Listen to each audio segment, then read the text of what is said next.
اعوذ باللہ من الشیطان الرجیم بسم اللہ الرحمن الرحیم اللہم صلی علی محمد وعلی محمد وجل فراد مشوین۔ ویورز، آج کا ہمارا چیپٹر حضرت نوح علیہ السلام کا قصہ بیان کیا جاتا ہے، تو چلیں شروع کرتے ہیں۔ بسم اللہ الرحمن الرحیم الحمد للہ رب العالمین الصلاۃ والسلام علی سید الانبیاء والمرسلین محمد وآل طیبین الطاہرین، اما بعد۔ امیر المومنین حضرت علی ابن ابی طالب علیہ السلام نے فرمایا، تمام حمد اس خدا کے لیے ہے جو دنیا کے مٹ مٹا جانے کے بعد اکیلا ہوگا، کوئی چیز اس کے ساتھ نہ ہوگی۔ جس طرح کہ دنیا کی ایجاد اور فرنشین سے پہلے تھا، یوں ہی اس کے فنا ہو جانے کے بعد بغیر وقت و مکان اور ہنگام و زمان کے ہوگا۔ اس وقت مدتیں اور اوقات، سال اور گھڑیاں سب نابود ہوں گی، سوائے اس خدا واحد و قہار کے جس کی طرف تمام چیزوں کی بازگشت ہے، کوئی چیز باقی نہ رہے گی۔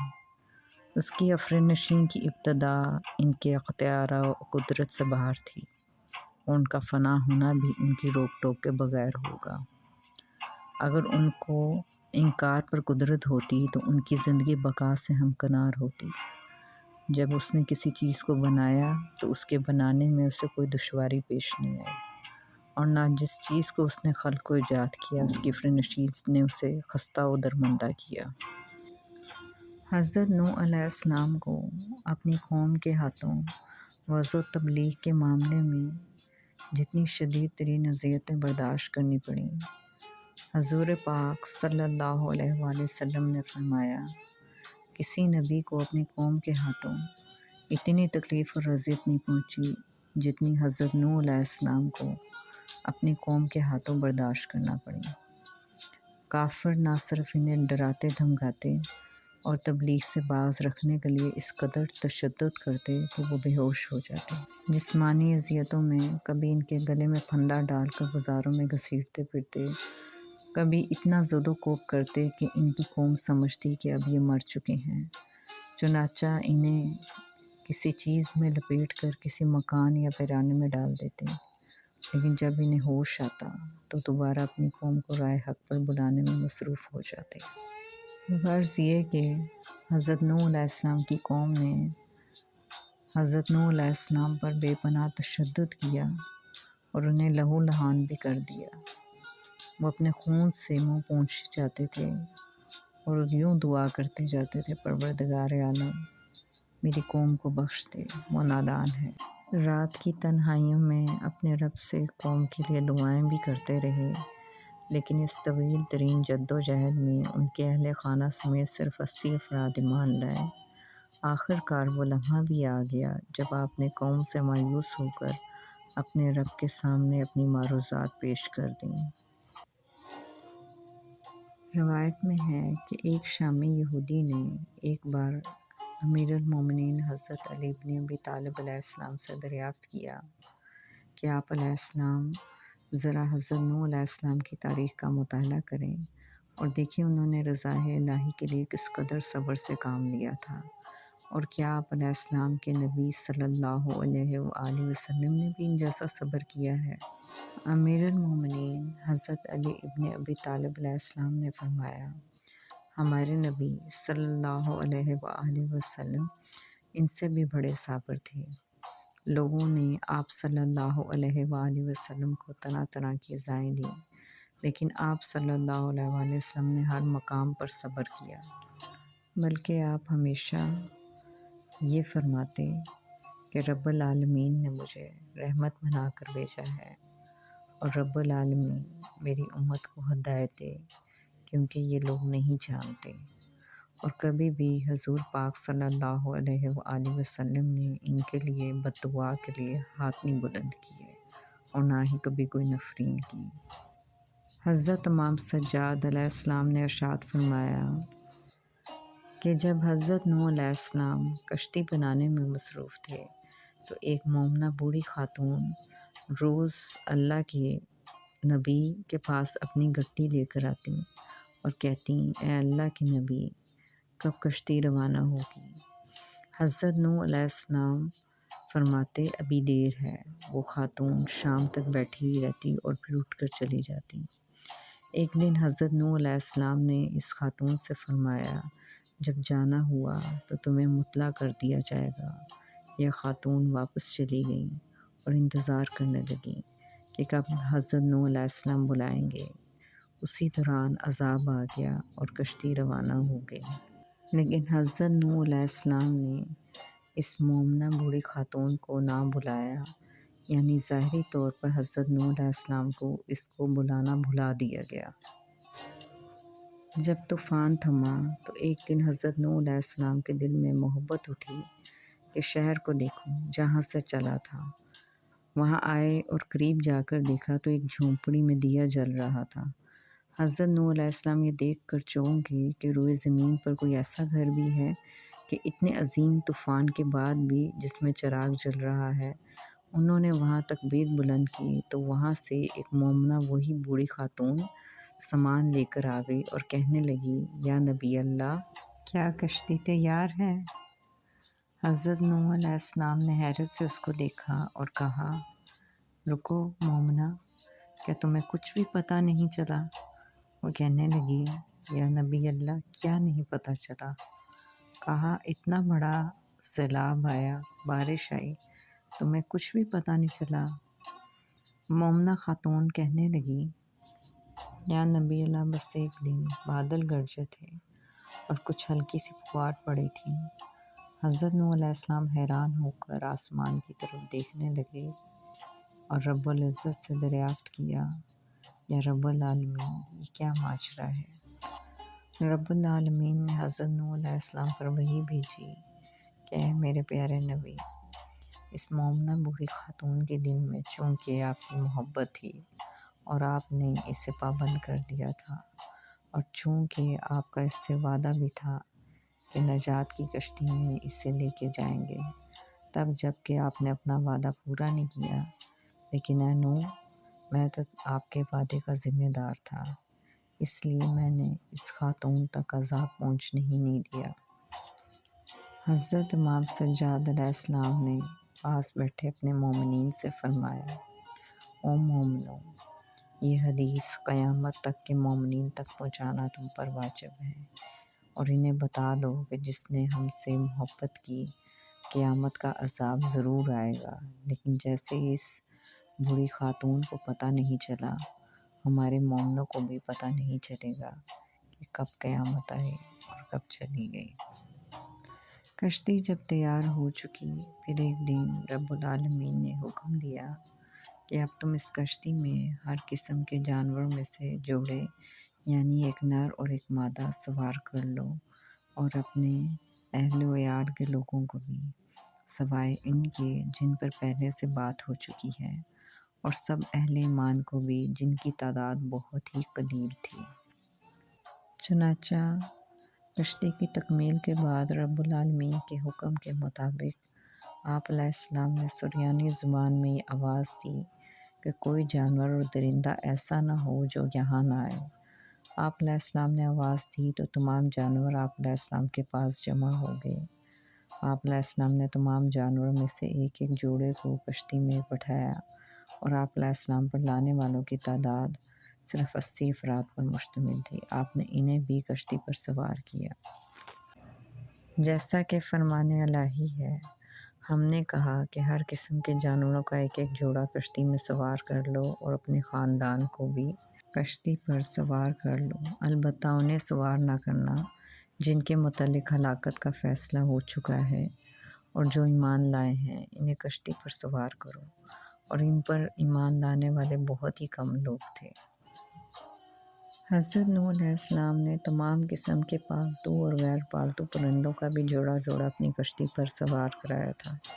حضرت امام جعفر صادق علیہ السلام سے منقول ہے کہ آپ علیہ السلام نے فرمایا کہ جب حضرت نوح علیہ السلام سفینہ بنا کر فارغ ہوئے تو رب العالمین نے آپ علیہ السلام کو حکم دیا کہ وہ سریانی زبان میں تمام جانوروں کو آواز دیں، آپ علیہ السلام نے آواز دی تو تمام جانور جمع ہو گئے۔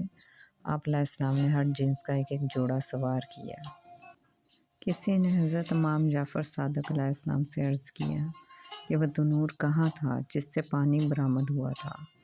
آپ علیہ السلام نے فرمایا وہ تنور ایک بوڑھی مومنہ خاتون کے گھر میں تھا، اور وہ گھر مسجد کوفہ کے قبلہ کی مخالف سمت میں یعنی بطرف شمال تھا۔ میں نے یعنی راوی نے کہا وہ جگہ تو اس وقت باب الفیل کے قریب واقع ہے، تو کیا پانی نکلنے کی ابتدا وہیں سے ہی ہوئی تھی؟ آپ علیہ السلام نے فرمایا جی ہاں، رب العالمین نے یہ چاہا کہ قوم نوح علیہ السلام کو اپنی نشانی دکھائے۔ اس کے بعد آسمان سے مسلح دھار بارشیں ہوئیں اور دریائے فرات میں انتہائی اونچے درجے کا سیلاب آ گیا اور تمام چشمے پھوٹ پڑے تھے۔ رب العالمین نے قوم نوح علیہ السلام کو پانی میں غرق کر دیا تھا، اور اس سیلاب میں صرف حضرت نوح علیہ السلام اور آپ علیہ السلام کے وہ ساتھی بچ گئے تھے جو آپ علیہ السلام کے ساتھ کشتی میں سوار ہوئے تھے۔ کچھ تفاسیر میں امیر المومنین حضرت علی ابن ابی طالب علیہ السلام سے منقول ہے کہ آپ علیہ السلام نے فرمایا خدا کی قسم تنور سے روٹیاں پکانے والا تنور مراد نہیں ہے۔ آپ علیہ السلام نے سورج کی روشنی کی طرف اشارہ کر کے فرمایا اس سے سورج کا طلوع ہونا مراد ہے۔ اور کچھ روایات میں حضرت امام جعفر صادق علیہ السلام سے منقول ہے کہ آپ علیہ السلام نے فرمایا مسجد کوفہ بہترین مسجد ہے، اس میں 1000 انبیاء اور 1000 اوصیاء نے نماز پڑھی ہے، اور سفینہ نوح علیہ السلام بھی یہی تیار ہوا تھا، اور یہی وہ تنور تھا جس سے پانی کی ابتدا ہوئی تھی۔ حضرت امام جعفر صادق علیہ السلام سے منقول ہے کہ آپ علیہ السلام نے فرمایا کہ حضرت نوح علیہ السلام نے روئے زمین کے پانیوں کو آواز دی تھی، تمام پانیوں نے انہیں لبیک کہی تھی، البتہ کڑوے پانی اور کبریت نے انہیں جواب نہیں دیا تھا۔ پھر ایک اور جگہ حضرت امام جعفر صادق علیہ السلام نے فرمایا کہ جب حضرت نوح علیہ السلام کشتی بنانے میں مصروف تھے تو اتنے میں ان کی بیوی ان کے پاس آئی اور کہنے لگی تنور سے پانی نکل آیا ہے۔ یہ سن کر آپ علیہ السلام تیزی سے وہاں آئے اور اس پر ڈھکن رکھ دیا اور ڈھکن پر اپنی مہر ثبت کی، پانی رک گیا۔ جب آپ علیہ السلام کشتی سے فارغ ہوئے تو آپ علیہ السلام نے وہ مہر توڑی اور ڈھکن اٹھایا تو تنور سے پانی نکلنے لگا۔ علماء اور مورخین کا بھی یہی بیان ہے کہ حضرت نوح علیہ السلام نے وہاں کشتی بنائی تھی جہاں آج مسجد کوفہ ہے۔ جب وہ دن آیا جس میں خدا نے لوگوں کی ہلاکت کا ارادہ کیا تھا تو حضرت نوح علیہ السلام کی بیوی اپنے گھر میں بیٹھی تنور پر روٹیاں پکا رہی تھی کہ اچانک اس نے چیخ کر کہا کہ تنور سے پانی جوش مار رہا ہے۔ یہ سن کر حضرت نوح علیہ السلام اٹھے اور تنور پر ڈھکن دیا اور اس ڈھکن پر اپنی مہر لگائی۔ آپ علیہ السلام نے اپنی کشتی میں جانوروں کے لیے جگہ بنائی تھی اور جانور کی غذا اور دیگر ضروریات بھی پہلے سے کشتی میں جمع کر رکھی تھی۔ آپ علیہ السلام نے جانوروں کو کشتی میں سوار کرایا، پھر آپ علیہ السلام نے تنور کے پاس آئے اور آپ علیہ السلام نے اپنی مہر توڑی اور تنور کے منہ سے ڈھکن ہٹایا تو پانی پورے جوش سے نکلنے لگا، سورج کو گرہن لگا، آسمان سے پانی کی چادریں اترنے لگیں اور زمین کے تمام چشمے پھوٹ پڑے، جیسا کہ رب العالمین نے فرمایا ہے۔ ہم نے مسلح دھار بارش سے آسمان کے دروازے کھول دیے اور زمین کو پھاڑ کر چشموں میں تبدیل کر دیا، اور یہ سارا پانی اس کام کو پورا کرنے کے لیے مل گیا جو مقدر ہو چکا تھا۔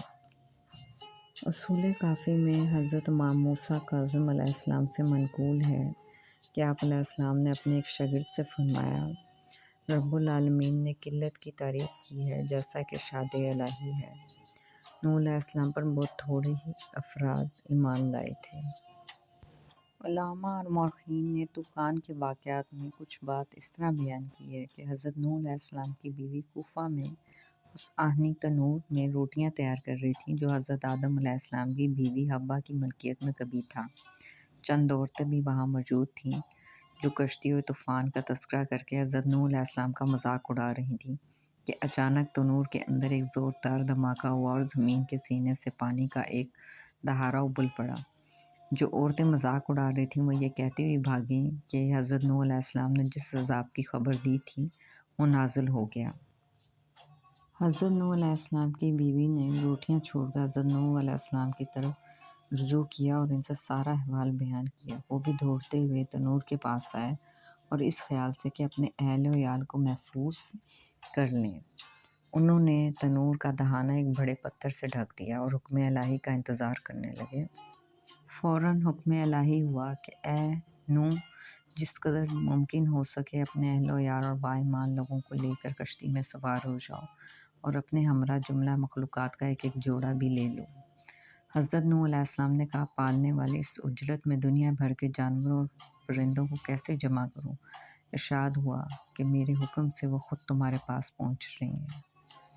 چنانچہ جب حضرت نوح علیہ السلام نے سریانی زبان میں تمام جانوروں کو آواز دی تو دنیا بھر کی مخلوق ایک ہوا کے جھونکے میں حضرت نوح علیہ السلام تک پہنچ گئی۔ انہوں نے سب کو سوار کیا۔ قرآنی صراحت کے ساتھ جملہ مورخین و محدثین کا بیان ہے کہ جب تنور سے پانی ابلنا شروع ہوا تو حضرت نوح علیہ السلام نے اپنی ذریت سے فرمایا، وقت بہت کم ہے، لہٰذا تمام لوگ بااجرت کشتی میں سوار ہو جائیں۔ اس حکم کی تعمیل حضرت نوح علیہ السلام کے تینوں بیٹوں سام، حام اور یافس نیز بیوی امورہ کے ساتھ دیگر مطلقین نے بھی کی اور جو باایمان اور مومن تھیں، لیکن ان کا ایک بیٹا کنعان جو نافرمان اور سرکش تھا اور ایک بیوی جس کا نام وائلہ اور داخلہ ہے اس حکم سے بری الذمہ رہے۔ انہوں نے نافرمانی کی اور سرتابی کی اور نوح سفینہ میں سوار نہیں ہوئے۔ حضرت آدم علیہ السلام کے بارے میں یہ تاریخیں بتاتی ہیں کہ وہ مکہ میں دفن ہوئے تھے، لیکن طوفان کے موقع پر حضرت نوح علیہ السلام نے ان کے تابوت کو اپنی کشتی میں رکھ لیا تھا، اور ایک روایت میں یہ ہے کہ آپ کا تابوت لحد سے بلند ہو کر پانی کی سطح پر آ گیا تھا، جس سے حضرت نوح علیہ السلام نے اپنی کشتی میں لے لیا تھا اور طوفان ختم ہونے کے بعد انہوں نے نجف میں دفن کر دیا تھا۔ حضرت امام جعفر صادق علیہ السلام سے منقول ہے کہ آپ علیہ السلام نے فرمایا کہ حضرت نوح علیہ السلام نے کسی ایسے نفس کو اپنی کشتی میں نہ بٹھایا جو حلال زادہ نہ تھا۔ آپ علیہ السلام نے اپنی ایک اور حدیث میں فرمایا کہ ایسا نفس جو حلال زادہ نہیں، اس کی گواہی قابل قبول نہیں ہے، اور ایسا نفس جو حلال زادہ نہیں ہے لوگوں کی امامت نہیں کرا سکتا۔ حضرت نوح علیہ السلام نے اپنی کشتی میں کسی بھی ایسے نفس کو سوار نہ کیا جو حلال زادہ نہ تھا۔ یہ موضوع بھی جاری ہے۔ والسلام۔ اللہم صلی علی محمد وعلی محمد وجعل فرجهم اجمعین۔